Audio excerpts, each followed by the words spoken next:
Los titulares. Comencemos con las noticias más importantes del día, y es que el arzobispo metropolitano Óscar Julio Bian Morales aseguró que los guatemaltecos, el ciudadano, no percibe la disminución en el índice de muertes violentas debido a la hazaña con la que se cometen los asesinatos en nuestro país.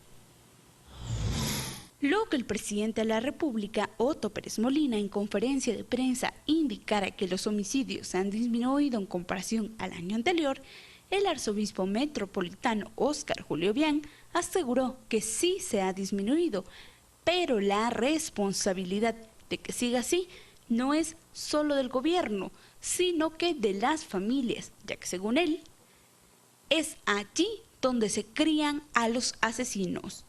Yo creo que sí, eso es cierto, que han disminuido, pero no lo suficiente como para poder decir que estamos bien. Es decir, tenemos que seguir trabajando en eso. Y eso no solamente le compete al gobierno, sino a todos nosotros, a todos los ciudadanos, empezando por la familia, porque ¿de dónde salen los asesinos? De las familias, de los barrios. Entonces es una responsabilidad de todos nosotros. Si es cierto que han bajado el número de asesinatos, en Guatemala no debería de haber esa clase de asesinatos. El religioso también aseguró que esos números tienen que seguir disminuyendo para que la población pueda percibir mejor los resultados. ¿Sabe usted más de media docena de personas fueron capturadas por la Policía Nacional Civil y las autoridades en posesión de cocaína? Por transportar 22 kilos de cocaína fueron capturados 7 hombres. Los detenidos son Horacio Antonio Arenales Hernández, de 34 años, Edgar Alfredo Cabrera Flores, de 57, Andy Cristian Ubirzo Castillo, de 40 años, Silverio Otoniel Chicas de León, de 31 años, Miguel Ángel Álvarez Cruz, de 58, Domingo Chávez Santiago, de 58, y Edgar Estuardo Chicas de León, de 18 años, quienes fueron sorprendidos cuando intentaban escapar en el pick-up. Agentes de la Subdirección General de Análisis e Información Antinarcótica de la Policía Nacional Civil, en el kilómetro 19 de la ruta de El Salvador, le marcan el alto a los tripulantes de un pick-up de color gris. Es un pick-up Toyota Hilux. Estos no obedecen, inicia una persecución que finaliza en el kilómetro 19.9 de esa misma ruta. Estas personas ingresan a un condominio llamado Villas de Valdemosa, específicamente frente a la casa número 10, es el lugar donde se ha logrado copar el vehículo. A estos se les decomisó el vehículo en mención, 22 kilos de cocaína, 3 pistolas marca Glock, calibres 9 milímetros y 40, con sus respectivos cargadores, varios cartuchos útiles y teléfonos celulares. En el río varios cartuchos útiles y teléfonos celulares.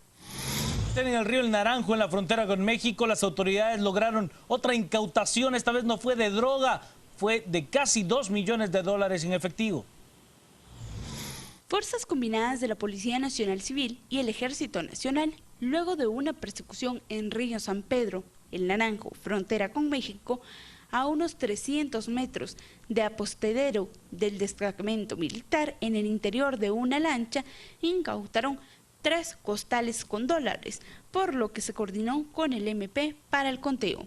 Un operativo interinstitucional por parte de agentes de PNC y también miembros del Ejército de Guatemala que se están realizando en el área de la frontera El Naranjo, en Petén. Los elementos policiales, juntamente con soldados del Ejército de Guatemala, estaban realizando un patrullaje en el río San Pedro a bordo de una lancha, cuando logran observar que otra lancha va a excesiva velocidad siempre sobre este río San Pedro, en el Naranjo Petén. Ellos empiezan a indicarle que bajen de revoluciones al motor para identificarlos, no obedecen, inician una persecución sobre el río San Pedro y estos, al notar que van ya cerca de un destacamento militar que queda cerca del lugar, se internan dentro de unos matorrales. Las personas se logran dar a la fuga, se logra ubicar la lancha donde estos iban y se han encontrado 3 costales. Los 3 costales repletos de dólares en denominación de 20 y de 100. En el tercer costal se encontraron 705.570 dólares.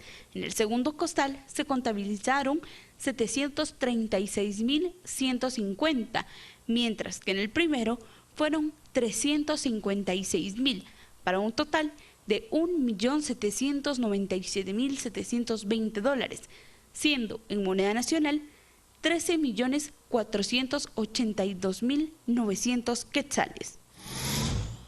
quetzales. Agentes de la Comisaría Departamental de Totonicapán, en coordinación con fiscales del Ministerio Público de la Fiscalía contra la Narcoactividad Región Occidente, erradicaron plantaciones de marihuana en fase de crecimiento y aprovecharon los campos de concentrados en lugares montañosos y difícil acceso del paraje Jocote Seco, caserío San Luis Civilia, esto en el departamento de Santa Lucía, La Reforma, en ese departamento. En ese lugar fueron erradicadas e incineradas en total 58.800 matas de la referida droga, las cuales medían aproximadamente entre 1 y 2 metros de altura. Estas con un valor estimado que sobrepasa los 18 millones de quetzales. En lo que va del año, en ese departamento se han realizado 6 operativos de erradicación de marihuana. Los derechos humanos. Sigamos con las noticias. He de contarle ahora que el ministro de Gobernación, a quien vemos en pantalla, Mauricio López Bonilla, pues dio a conocer que se dio un hecho nuevo de violencia en contra de una unidad del transurbano, esto en la colonia Atlántida, en la zona 18. El saldo, 3 personas heridas, entre ellos un menor de edad y una presunta atacante capturada. El ministro de Gobernación aseguró que las investigaciones continúan respecto a los ataques ocurridos en contra del transporte colectivo, especialmente del transurbano. Como ustedes saben, esto es parte de la estrategia de trabajo que hemos venido realizando con las fuerzas de tarea, con Panda, en el trabajo antipandillas, que es fundamentalmente donde viene el mayor número de ataques que tienen como fin la extorsión al transporte público.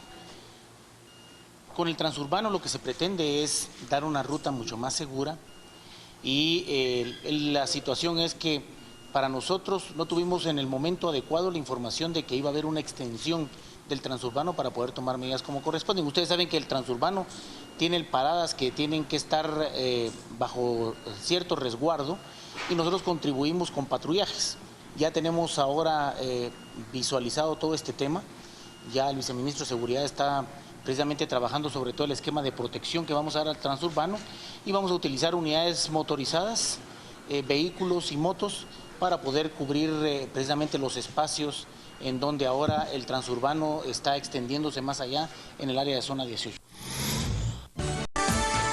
Vamos con las noticias. ¿Sabe usted luego de la cadena perpetua que le impusiera un tribunal suizo al exdirector de la PNC, Erwin Speddingsen? El arzobispo metropolitano Oscar Julio Bian Morales aseguró que se hizo justicia y cree que esta debería de seguirse aplicando en todos los casos donde los funcionarios de Estado han violado la ley. La justicia en nuestro mundo pues tiene que ser, como lo dice la misma palabra, justicia de verdad. Y creo que en este caso se ha hecho justicia. Que siga caminando la justicia y que Dios quiera que llegue a reinar esa justicia también contra estas personas que han conculcado nuestra Constitución y que han conculcado los derechos humanos. Domingo a las 8:45, es un gusto estar con ustedes para conversar sobre los hechos ocurridos a lo largo de una trepidante semana. Gracias por acompañarnos, bienvenidos, mucho de qué platicar. Claudia Méndez Arriaza. Buenas noches, bienvenido. Pablo Hurtado, mucho de qué hablar, ¿verdad? Bastante. Y yo Pedro creo que ya Trujillo. sabe la audiencia con qué tema vamos a comenzar hoy. Claro, con el del Día del Padre, que el mes del más bonito del año, ¿no? Pero que conste, ¿De qué iba esto? aparte del Día del Padre y aparte de ese tema del que está sugiriendo Paola, la verdad que hay muchísimo más de qué hablar esta semana. Muchas cosas interesantes y atractivas. Pero bueno, Paola dice que ella tiene uno especial. Creámosle, vamos a ver. Es el tema con el que cerramos la semana hábil, la condena en Ginebra, Suiza, para Erwin Speddingsen, el exdirector de la Policía Nacional Civil.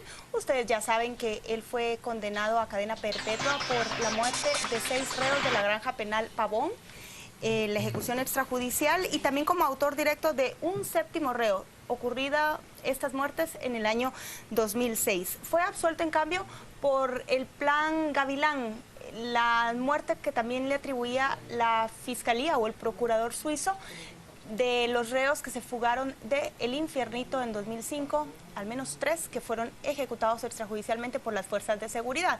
Este es el segundo juicio en Europa contra altos directivos del Ministerio de Gobernación durante el gobierno de Óscar Berger.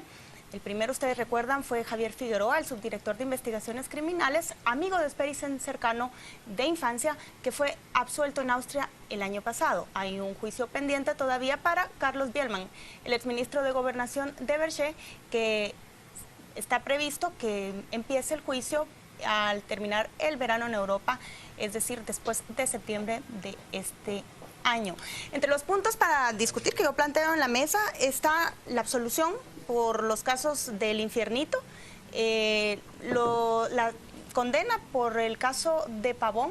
Y me gustaría también que habláramos, compañeros, de las reacciones que se empezaron a escuchar desde el viernes a primera hora local acá en Guatemala, no solo de la gente, la ciudadanía, sino también de organizaciones de derechos humanos, representantes de diversos sectores que se mostraron a favor o en contra de esta condena. ¿Con cuál comenzamos? Yo quisiera empezar diciendo que respecto a este último punto que tú mencionabas, la gran cantidad de reacciones, a mí lo que me refleja es que una parte, yo no sé cuán mayoritaria o minoritaria, de la sociedad guatemalteca que se expresa en redes sociales y en medios de comunicación, parece favorable o parece no condenar y más bien favorecer este tipo de ejecuciones extrajudiciales como las que 2 tribunales de Europa nos están diciendo que se produjeron en la cárcel Pavón.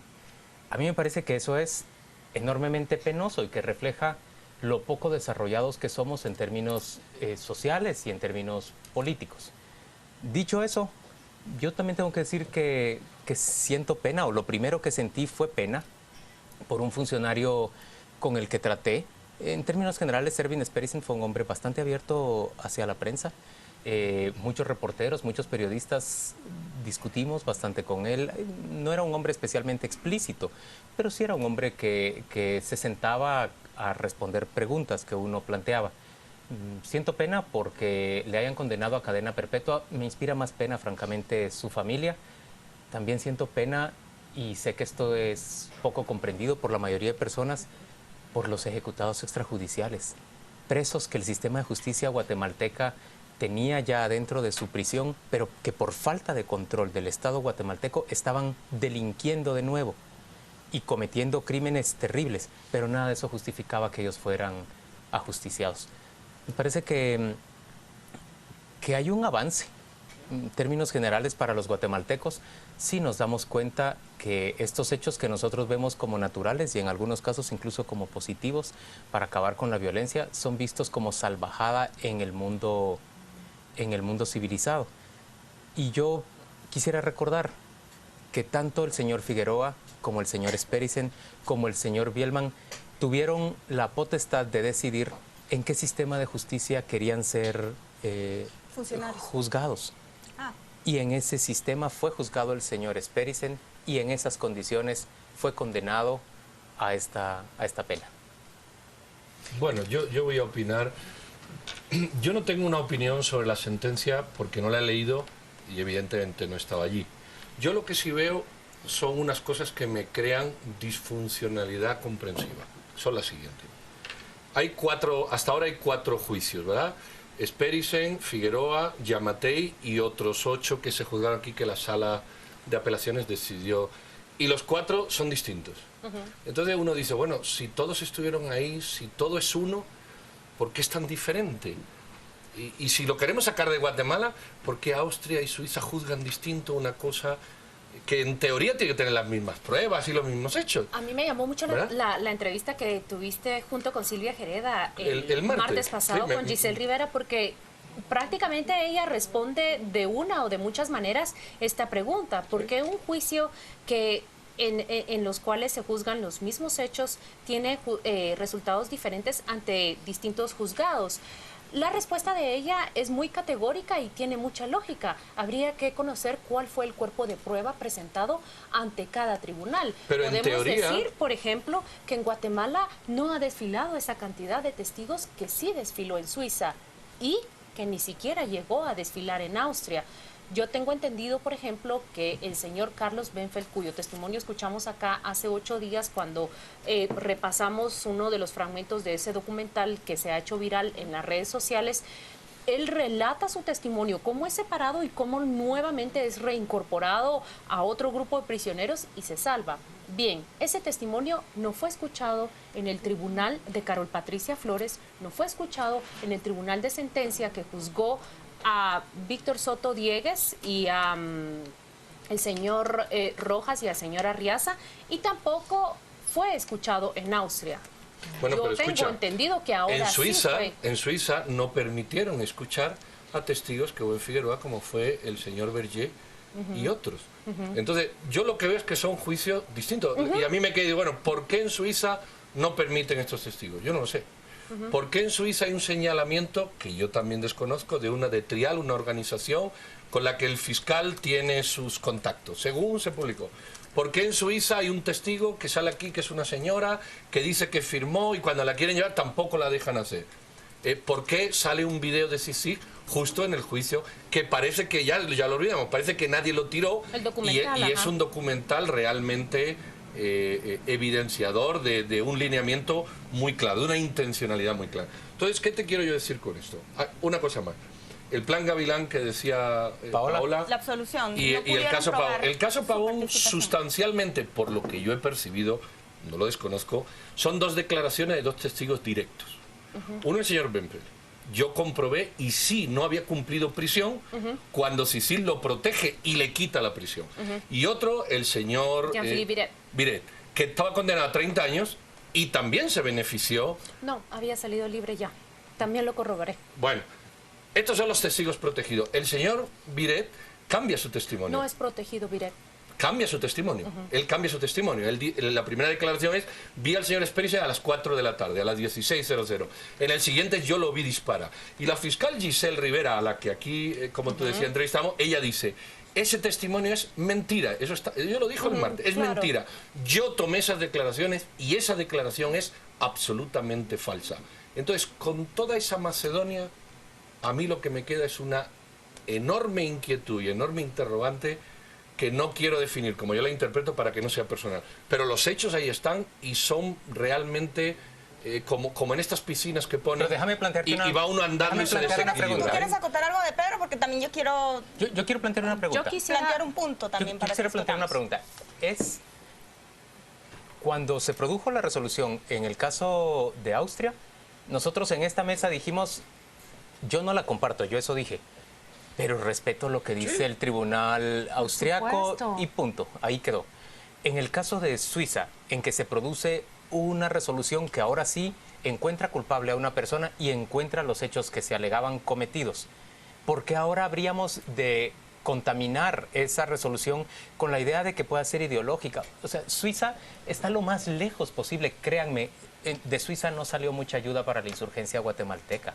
Suiza no es un país sospechoso de ser, digamos, socializante. De hecho, Suiza tiene un sistema de justicia tan confiable en el mundo que la mayor parte de los grandes capitales se depositan ahí y son es considerado como un sitio neutro, de entera confianza, neutro, pero que te inspira confianza. Europa, si digamos... nadie ha cuestionado, lo que yo estoy poniendo sobre la mesa cosas que crean un marasmo de escenarios que uno le cuesta entender. Eso yo estoy convencido de que los jueces fueron honestos. La pregunta es, si los jueces no oyen a Berger, ¿son todos los honestos que podrían haber sido si lo oyeron? García Galont. Bueno, yo lo sé, pero ¿por qué desecharon el otro? Bueno, ¿me entiendes el punto? Tribunal de Austria no aceptaron algunos testigos. Tú hablabas de diferencias. A mí sí me gustaría que la audiencia tenga en cuenta la diferencia del sistema de justicia austriaco con el suizo. Un jurado integrado por personas de la comunidad, que es un pueblo pequeñísimo, pequeñísimo, creo que tiene 5.000 habitantes, donde fue juzgado Javier Figueroa. Él era parte de esa comunidad, él conocía imagínate un pueblo de 5.000 habitantes, todos te conocen. Y él tuvo oportunidad de mostrarse como un buen ciudadano. Él se comportó correctamente en Austria. Ese es el jurado que a él lo juzgó. Es la gente que decidió si él tenía participación o no. En Suiza es un tribunal, 7 jueces. No hay gente de la comunidad que afecte ese fallo. Esas diferencias es bueno tenerlas en cuenta, pero hay algo que yo me quiero como abstraer de las pruebas que no conocemos de este juicio. Paola, así funciona una de las mejores justicias del mundo, la norteamericana.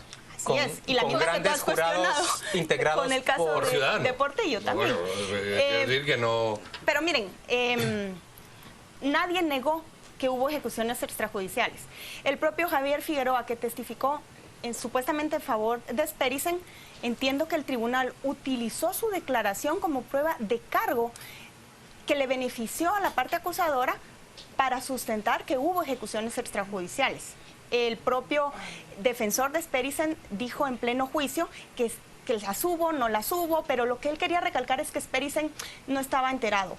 La propia justicia suiza lo ha reconocido y la austríaca también. En Guatemala, a mí lo que me sorprende muchísimo es que la gente pueda pasar por alto ese término que es tan pesado y lo que justifiquen es que eran criminales y que el ciudadano, algún tipo de ciudadano, es tan cerrado a entender que eso no es permisible en ningún estado que se precie de democrático, donde haya un estado de derecho que es importante respetar.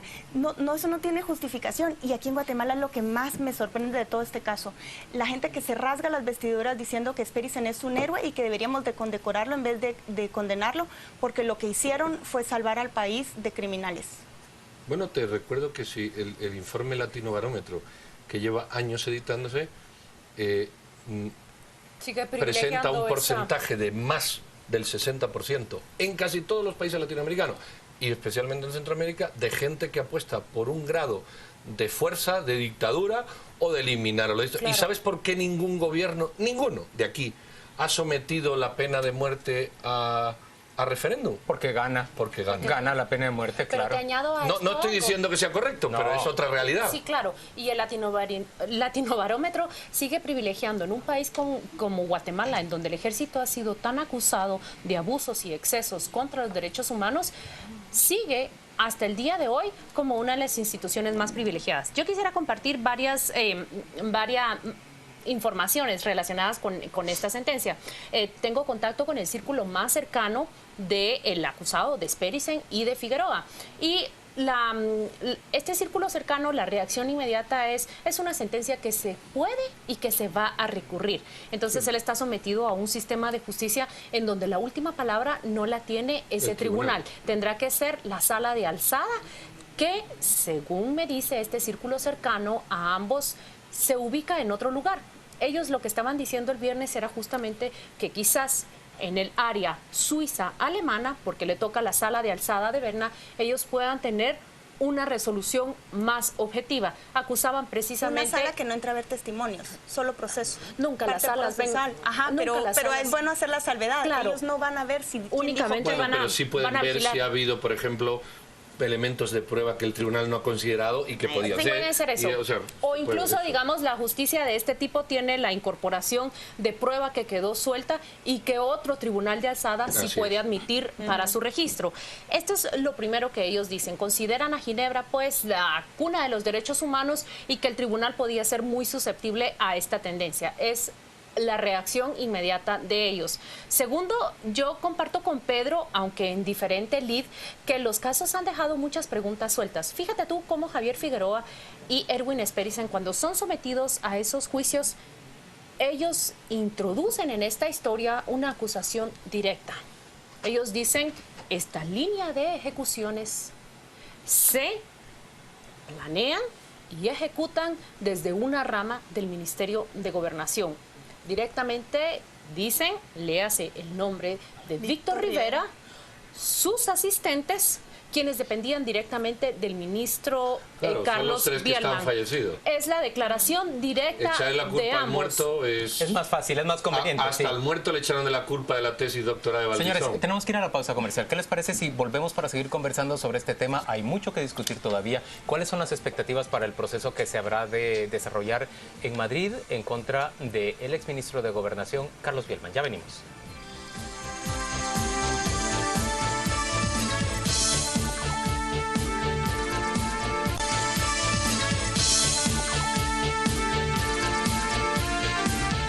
De vuelta a las 8:45, conversamos sobre esa sentencia condenatoria en contra de Erwin Sperricen, el exdirector de la Policía Nacional Civil. Él ha sido encontrado culpable de la ejecución extrajudicial, de participar en la ejecución extrajudicial. Por favor, corríjanme, ¿son 6 o 7 reos? 6. Son 6 reos, pero hay una... ¿Y la muerte directa? Hay una muerte directa de una persona más que le es atribuida por el tribunal. A él directamente, por el testimonio de... instancia. Claudia nos ha explicado ya que él tiene todavía posibilidad de acudir, su defensa tiene posibilidad de acudir a lo que se conoce como un tribunal de alzada, una sala de alzada que bien puede interpretarse como la sala de apelaciones nuestra. Ajá, corroborar la sentencia o bien anularla. Ahora, yo decía en el segmento anterior que a las preguntas de Pedro yo añado una serie más, porque los juicios han revelado más información que vale la pena repasar. Me pregunto, por ejemplo, ¿por qué razón el gobierno y el Gabinete de Seguridad planifica originalmente un plan en el cual incluyen a la Oficina del Procurador de Derechos Humanos, pero finalmente lo excluyen y deciden que quien acompañe este operativo sea COPREDE, la Comisión de Derechos Humanos de la Presidencia de la República? A cargo de Frank Larroé. A cargo de Frank Larroé. Es decir, ese cambio que se ha revelado en estos juicios a mí me llama muchísimo la atención, porque hacerte acompañar de la Oficina del Procurador de Derechos Humanos no solo es un símbolo, es una garantía. Y ahí quedó abiertamente revelado ese cambio de última hora que hicieron. También, yo también me pregunto, como Pedro, por qué una serie de testimonios no fueron aceptados a favor de Erwin Sperricen, pero me temo que este es el tipo de justicia que trabaja, que no quieren escuchar, digamos, muchas opiniones que son redundantes. Si hay un testigo que va a hablar sobre la calidad moral humana del acusado, pues uno vale. No quieren escuchar a 5 que vayan a repetir exactamente lo mismo. Claudia, pero puedo interrumpir yo en ese punto y decir algo que me parece relevante. Miren, Fritz García Galón, quien va a prestar testimonio en términos de la calidad moral del acusado, no tenía ninguna razón para estar vinculado o incluso encontrarle ligado a los procedimientos que se estaban juzgando. Al expresidente de la República, Óscar Berger, me parece que de alguna manera, por supuesto, le conviene o le alivia que sus funcionarios salgan absueltos y su testimonio frente a cualquier tribunal, sin ninguna duda, tiene un peso distinto que el de alguien que no formaba parte de ese gobierno, que más bien estaba en otro partido político, con otro cargo público, si es que lo tenía en ese momento, y por tanto no jugaba, digamos, no se corre nada con la resolución que se ofrezca en este proceso. Me parece que en el caso del señor Giammattei también hay una ligazón, hay una vinculación directa.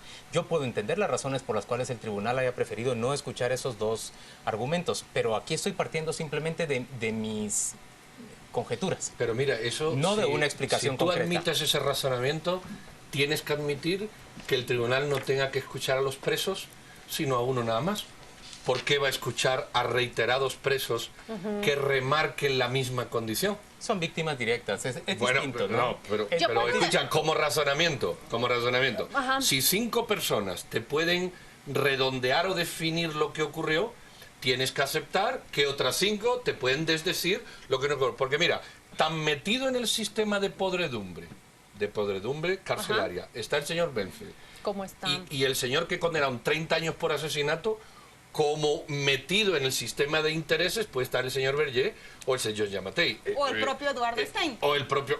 quien tú quieras. O sea, si tú pones en un plato de la balanza un criterio, en el otro tienes que poner el mismo criterio. Pero estás hablando de testigos presenciales o supuestos testigos presenciales y funcionarios que tenían autoridad sobre el acusado. Que te pueden decir, no se ordenó, no... Mira, siempre lo puedes quitar, pero la línea de razonamiento es muy clara. Ahora yo te digo algo. Porque también tienes presos que cambiaron su testimonio. Mi pregunta sería, ¿por qué usted tiene 2 testimonios? Yo también tengo otra pregunta. Aquí donde queda Eduardo Stein y donde queda Óscar Berger. Juan Luis hablaba antes de la pausa. Hablemos veremos de qué se puede prever con este fallo y el anterior de Figueroa para el juicio para Carlos Bielman. Pero yo también pregunto, ¿qué responsabilidad se podría ahora atribuir o no a los mandatarios de ese entonces? Y si quieren lo tocamos de una vez. Eduardo Stein tiene aspiraciones de ser el secretario de la Organización de Estados Americanos. ¿Puede o no puede afectarle en su candidatura, en su postulación ante la organización, que su gobierno esté ahora con una sentencia de que un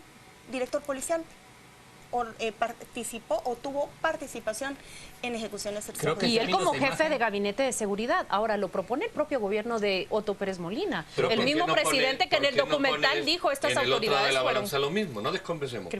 Y el comisionado de la libertad de expresión, señor Fran Larrue, funcionario de Naciones Unidas, que acompañó este eso, proceso. ¿qué pasa aquí? Es lo que te trato de decir. Parece que aquí se lavan las manos. A mí me sorprendió esto de cómo originalmente iba TDH y luego... Pero él también es objeto de cuestionamiento, y no solo por estos hechos. Señores, el documental que ha sido tan denostado en términos generales, ese que se hizo bajo la influencia o la solicitud de Francisco Dalanese, que refleja cuál era la teoría de CICIG, empieza diciendo que se cree que en la finca Nueva Linda, al desocuparla, hubo ejecuciones extrajudiciales para descabezar al liderazgo campesino que estaba ocupando la finca. Perdón, pero el solo hecho de que esa posibilidad exista es que el Ministerio Público tendría que investigarlo. Si nos queremos considerar un país en serio, un país que vigila el respeto de los derechos humanos, y allá había un comisionado presidencial de derechos humanos que nos tendría que también decir. había un fiscal general. Es un plan de limpieza social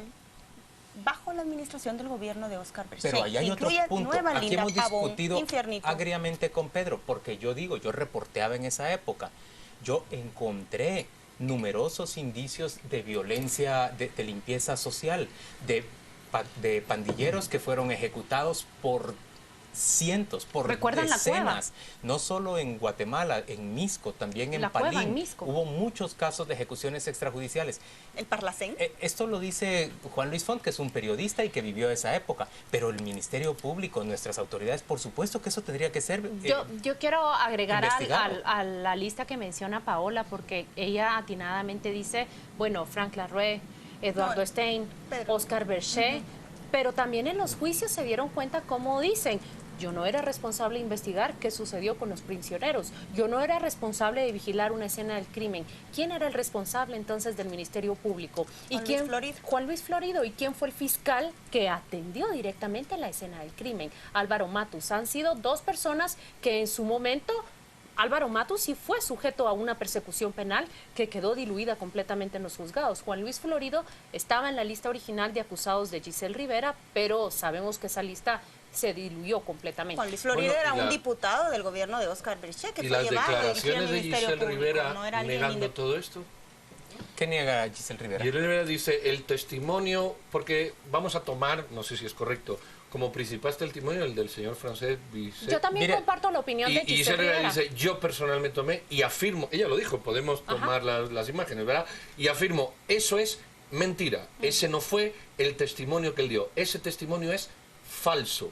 Ella lo dijo con una contundencia. Ahora, con la misma contundencia entiendo que ella también dijo que sí había habido ejecuciones extrajudiciales y que ella sí encuentra responsabilidad de parte del señor Esperice. No, ella dijo que ella empezó a investigar eso, no culpó a nadie, pero sí dijo dos cosas interesantes que están grabadas. A, eso es falso, y B, eso está manipulado, ese juicio está trastocado. Eso lo dijo ella en sus declaraciones cuando aquí las entrevistamos. Yo no conozco las investigaciones a profundidad como las conoce ella. Ella es una fiscal y yo soy periodista, pero a mí te confieso que las declaraciones de Jean-Philippe Viret también no me sonaron como algo que se conocía desde el principio.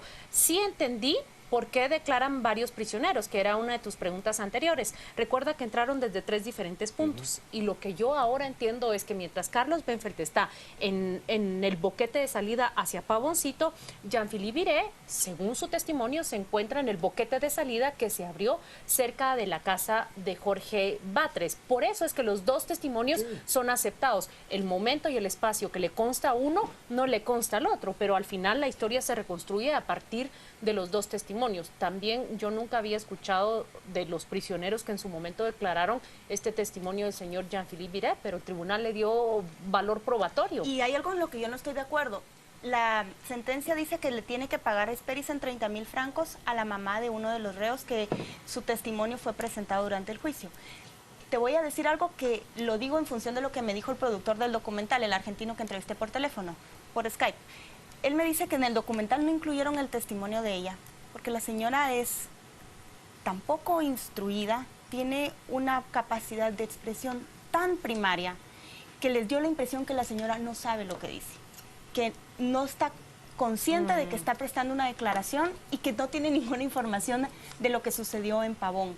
Y le digo, ¿por qué el testimonio de ella se grabó? Sí, me dijo, está en la CICIG, pero nosotros como periodistas y productores decidimos que no tenía un valor para el documental porque la señora no estaba era vulnerarla demasiado, usar su testimonio para probar una u otra tesis. Yo ahí creo que la señora, ese testimonio, si vamos a hablar de testimonios cuestionables, creo que ese es uno de los que yo cuestionaría de lo que juzgó el tribunal suizo. Aceptemos eso. Sin embargo, en el documental viene el testimonio de dos personas que no estuvieron para nada en la escena del crimen. Voy a dar los nombres.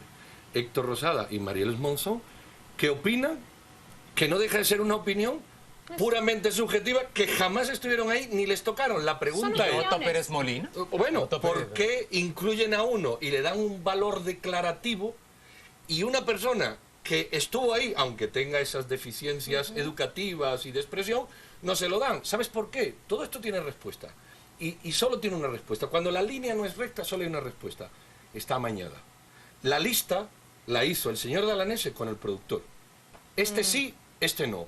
Este sí, este no. E hicieron la producción. Entonces, cuando tú tomas testigos no presenciales y los incluyes en un documental donde hay hechos probatorios, de eso se trataba, y una persona que está anotada, pues es el mismo argumento. O todos... Pero miren, ahora, yo tengo una pregunta de fondo y con esto me voy a quedar. ¿Ya se probó que fue un plan deliberado en donde ellos fueron seleccionados? Haya sido responsable quien haya sido, digamos eso. Ya se probó que entraron directamente, que fueron a identificar a los que se pararon, que incluso a uno se les fue a la otra cárcel y allá lo llegaron a traer. Que no hubo enfrentamiento. Que no hubo enfrentamiento por otro lado. Pero yo te hago la pregunta de fondo y que ninguno de estos juicios se ha resuelto. ¿Por qué los llegaron a buscar? ¿Por qué deliberadamente a ellos? ¿Por qué ese escuadrón entró a seleccionar y a apartar Claudia, exclusivamente a un grupo de colombianos? Eran los que controlaban el penal, ¿no? Desarrollaban narcotráfico desde Pavón. Yo te lo digo, la respuesta la tienes tú, pero los juicios no han logrado había develar delincuencia dentro de la cárcel y Rosada es más aventurado cuando dice era una vendetta.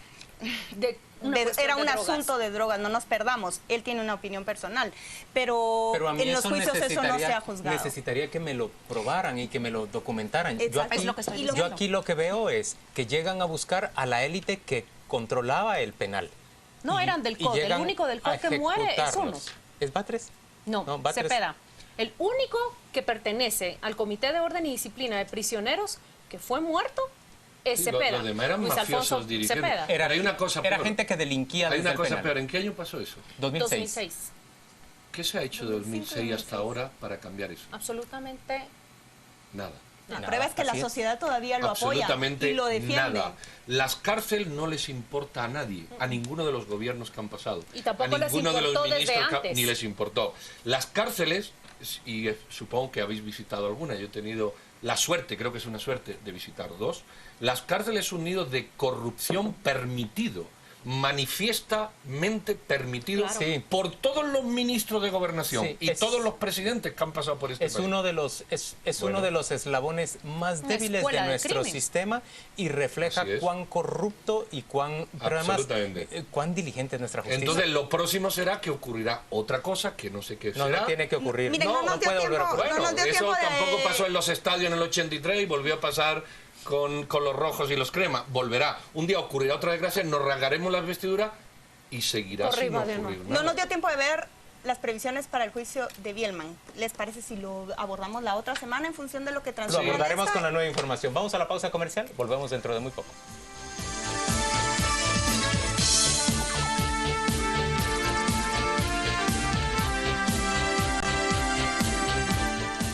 Estamos acá de vuelta y vamos a pedirle a nuestros asistentes en producción que muestren la portada de la nueva revista Contrapoder. Usted lo ve ahí, es un tema que apasiona a muchos. Hemos visto los rótulos en la calle que dicen el fútbol y el mundial es emoción. Pues bien, aquí tocamos quizás la llaga más dolorosa para los aficionados guatemaltecos y es una explicación de las razones por las cuales la selección guatemalteca nunca va a un campeonato mundial. Vamos a seguir hojeando la revista y veremos esta entrevista en exclusiva que el presidente Otto Pérez Molina concede a la revista Contrapoder. En ella aclara que él no busca ni reelegirse ni ampliar su mandato. Da por cerrado completamente un tema que, según él, simplemente pretendía que se debatiera. Vamos ahora a ver este tema, 2 veces víctimas. Se trata de todas aquellas personas que entran en un sistema de justicia como colaboradores o que son víctimas de un crimen y al intentar resolverlo quedan perdidos en esos vericuetos y callejones abandonados por el sistema judicial. Esta es la compra de la semana, se llama Pescado a Granel en Vía Canales. Le invito a leer especialmente esta nota, contiene mucha información sobre toda esta compra y distribución de pescado que se realiza en esa municipalidad vecina. Y pena máxima, nuevamente estamos tan contagiados de fútbol que la sección cultural le presenta en exclusiva. Es un regalo especial para la revista Contrapoder, un fragmento del nuevo libro de Santiago Rocagliolo. Se llama Pena Máxima y se trata sobre un crimen y sobre el fútbol. Tenemos en la sección Vida en Rosa las fotos de Adriana Lima, esta brasileña que es una top model para Victoria's Secret. Ella verá por primera vez un partido en un estadio brasileño de su selección, pero aparte celebrará su cumpleaños número 33. Finalmente quedan en su pantalla los puntos de venta para poder adquirir su Contrapoder. Hay mucho de qué hablar de eso. A mí me llamó mucho la atención el tema del fútbol, por supuesto. Bueno, sí, vale. Me está recriminando que yo pedí que se incluyera Adriana en esta edición, Adriana Lima. Pero me gusta mucho el tema de cómo se explica la ausencia de Guatemala en las Copas Mundiales.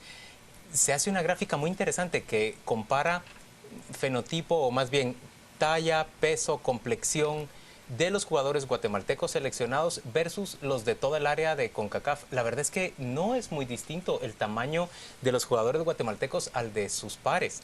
Y se hace, por ejemplo, la remembranza de que España jugó en buena medida con jugadores bastante más chaparros en torneos en los que salió muy bien. Es decir, lo del tamaño, lo de la estatura, lo de la complexión no es realmente relevante. Pero Paola está diciendo en el fútbol. No, eso estoy hablando yo. Sí, de eso estoy hablando yo. Yo creo que la conmemoración del aniversario de Miguel Ángel Asturias rememora otra vez el problema social del fútbol. Porque claro, veo que habéis hecho un estudio absolutamente del problema social del fútbol. A ver si vamos a tener que mezclar los futbolistas también con los alemanes y holandeses para que salga alguien decente que marque gol. Tiene explicaciones muchísimo más técnicas y sensatas de lo que uno piensa. Y cuando uno ve lo que ocurre con el fútbol, no puede menos que pensar que es lo mismo que ocurre, por ejemplo, con las cárceles. Hace un momentito lo mencionabas. Sí, hombre. Bueno, nos vamos entonces con otro tema. Claro. Lo que se viene, hablamos de la ministra, ¿les parece? Y de los cambios en el gabinete, nuevos cambios. Juan Luis, ¿lo presenta usted? A ver, la ministra de Finanzas, María Castro, le ha dicho con las cárceles. Hace un momentito lo mencionabas. Sí, hombre. Bueno, nos vamos entonces con otro tema. Claro. Lo que se viene, hablamos de la ministra, ¿les parece? Y de los cambios en el gabinete, nuevos cambios. Juan Luis, ¿lo presenta usted? A ver, la ministra de Finanzas, María Castro, le ha dicho al presidente que tiene una propuesta de un organismo internacional para ser nombrada funcionaria de ese organismo. El presidente amablemente, de manera caballerosa, ha dicho que no va a ser su gobierno el que se va a interponer en el crecimiento de la carrera profesional de María Castro. Pero esa salida de Castro se da en el mismo momento, muy poco después, de que se produjo un desencuentro entre ella y funcionarios del Ejecutivo, por ejemplo, por no haber incluido junto a la aprobación del préstamo de $280 millones la ampliación de espacio presupuestario adentro de esa misma iniciativa, y tuvo que recurrirse a otra jornada en el Congreso de la República para aprobar los 540 millones extra de techo presupuestario, de espacio para que se puedan gastar y ejecutar parte de esos fondos del préstamo durante el año 2014 todavía. Recuerden también que la ministra ha tenido notorias y claras diferencias con la enviada de la vicepresidenta a las aduanas y con la propia Superintendencia de Administración Tributaria, que nos rinde los recursos que el Ejecutivo demanda. Mira, las dos banderas de este gobierno, seguridad y reforma fiscal, han estado en entredicho y lo siguen estando. El de la reforma fiscal yo creo que es más grave por una razón, porque es novedoso. Lo otro ya venía de antaño. Ya se nos olvida que aquí hubo un superintendente de la SAT que peleó fuertemente con el anterior ministro de Finanzas, que los cálculos que le hacían eran imposibles, falsos, y no se iba a llegar.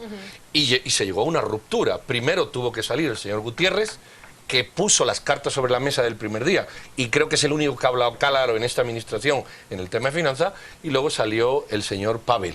Y entró la ministra. La ministra la tuvimos aquí y todos coincidimos que era muy sensata en sus explicaciones.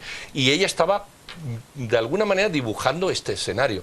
El escenario del gobierno es que es un gobierno voraz. Un gobierno que, a base de sumar deuda, está haciendo crecer la deuda y el presupuesto. Es el gobierno donde la previsión de recaudación y de recaudable va más bajo, o no se consigue. Y además el gobierno... menos de la meta que tenían previsto para el primer cuatrimestre. Pero además es el único gobierno que tiene intervenidos puertos, aeropuertos y aduana del principio. Que ha sido un fracaso. Que ha sido un fracaso. Y esto, la seguridad ya la pagamos, pero esto nos va a costar sangre, sudor y lágrimas, porque estos son quesales sobre quesales que en un momento determinado revienta y entramos en una crisis brutal. Yo creo que tú has tocado un tema importante. Ustedes ven cómo el gabinete de Otto Pérez Molina parece más estable en otras áreas que el de Álvaro Colom. ¿Recuerdan cuántos ministros, por ejemplo, de seguridad cambió Álvaro Colom en su momento? 4. 5. Acá tenemos un gabinete de seguridad muy estable. Podemos mencionar el resto de áreas de todo el gabinete y son muy sólidos y muy estables, pero su cuco está justamente en su gabinete financiero. Ya van 3 cambios importantes. Y no se trata de jefes medios, no se trata ni siquiera de asesores, se trata de los principales jefes, y yo creo que lo único que revela es que el Estado nunca va a poder tener éxito con la precariedad que tiene que administrar. Yo no le temo tanto a la deuda como tú. Además, el nivel de deuda de Guatemala, hasta donde tengo entendido, apenas llega al 25%. Es un escenario súper conservador. Hay que fijarse más en la capacidad de pago que en el endeudamiento. Y por otro lado, es que nos citaban acá, junto con Quique Godoy, que hay una literal en la ley que estipula la remoción inmediata del superintendente de Administración Tributaria cuando la meta no es cumplida. Pero cuando la meta no es cumplida con base en pronósticos más bien reales, que no fueron los del año pasado. No se nos olviden 2 cosas. Pavel Centeno, el primer ministro, y la segunda, que va a estar solamente 8 o 9 meses, estuvieron en esa bisagra entre la baja recaudación de la SAT, en la que ha metido injerencia, la que tiene injerencia la vicepresidenta de la República, y la asignación de recursos para el Ministerio de Comunicaciones, cuyo titular es el segundo alfil del oficialismo y el candidato a la presidencia. El ministro de Finanzas tiene que estar entre esos 2 jaloneos, y a los 2 me parece que les ha costado el puesto esa posición tan desequilibrada. No se nos olvide que esta ampliación presupuestaria que no se aprobó, al que le afectaba directamente era el Ministerio de Comunicaciones, que es el que va a usar el dinero para pagarle a Sigma, el dinero del banco del BCIE. Entonces, el jalón de orejas va a costar bien caro, no solo porque van a perder a su ministra, sino porque esa negociación que tuvieron que hacer por segunda vez en el Congreso, donde el líder tan diligentemente vota a favor, no creamos que es de gratis. Algo le costará a alguien y seguramente no es barato. Pero es difícil ser ministro de Finanzas cuando tienes que responder a 3 intereses. Al presidente de la República, a la vicepresidenta y a un ministro de Comunicaciones que quiere el chorro abierto. Que nos las vendieron aquí como la panacea. Las intervenciones que iban a arreglar el mundo, la militarización de las aduanas, que yo aquí critiqué y dije eso no sirve para nada. Y aquí le dimos una prórroga. Como le hemos dado mucha prórroga. ¿Qué pasa? Que entonces, ¿por qué no se aumentan las regulaciones? ¿Dónde está la supervisión de eso? ¿Sabes qué? Yo presiento que la salida de María Castro obedece más a las razones que citaba Paola. Yo creo que ella no se siente cómoda en la posición en la que le toca administrar y que más bien busca su salida. Eso me parece a mí. Ella no tenía potestad, por ejemplo, sobre la superintendente de aduanas, Claudia Méndez, y se quejó abiertamente sobre eso. Y Claudia Méndez Asensio es designada por la vicepresidenta. Breve aclaración, no tenemos ningún parentesco. A mí lo que me parece es que, en términos generales, administrar la precariedad del Estado de Guatemala siempre es muy complicado. Todos los gobiernos tienen este tipo de cambios de ministros de finanzas y me parece que vamos a seguir viéndola mientras el Estado guatemalteco tenga que repartir. Señores, no pagamos más de la mitad de lo que se necesita en salud pública. Nuestro sistema de educación es una pena. En cualquier sitio del mundo se pondrían a llorar delante de nuestras ¿Cuánto se recauda en una escuelas, hacienda intervenida? en materia, una aduana intervenida. Yo estoy de acuerdo contigo. Es que, escucha, tú no puedes decir, somos precarios, de acuerdo, aceptamos eso. ¿Y por qué no me explican a mí en una aduana intervenida para recaudar más que se recauda? No, yo estoy de acuerdo. Pues no se sabe. Que no hay Entonces, resultado. al final, usted que me mira, yo, no hay resultado. pague más, que esto se lo van a seguir robando. Si lees la entrevista que el presidente le da a Contrapoder, él se queja, por ejemplo, de que en buena medida su relación con los empresarios se ha visto afectada, dice él, porque no le permiten hacer muchos cambios que él encuentra necesarios. Hablaba de los puertos. Él dice, se necesita incrementar las tarifas que se cobran en los puertos. Y promete que eso sí dejará hecho. Pero vienen todos los que operan en los puertos, sus propios muelles y sus propias centrales de distribución o de exportación o importación, y me vienen a decir que vamos a dejar de ser competitivos. Pero si no rinde cuenta. Entiendo que lo mismo le dijeron a Álvaro Colom, entiendo que lo mismo le dijeron a Oscar ¿tú has visto una rendición de cuentas desde la intervención de aduana? No. Entonces, ¿por es muy qué? Poco, es claro, muy poco es que es muy fácil decir al presidente, es que pagan poco los exportadores. Y dice el exportador, de acuerdo, dígame usted, desde que usted intervino la aduana, dígame la eficiencia de su gestión. Sí, Pedro, y no pero la dice. creo que no hay que comparar no hay que comparar una intervención de aduanas con un cambio de tarifas. O sea, claro se trata de claro que hay que políticas. compararlo. ¿Sabes por qué? Han intervenido la aduana y ¿sabes lo que ha ocurrido? Más opacidad.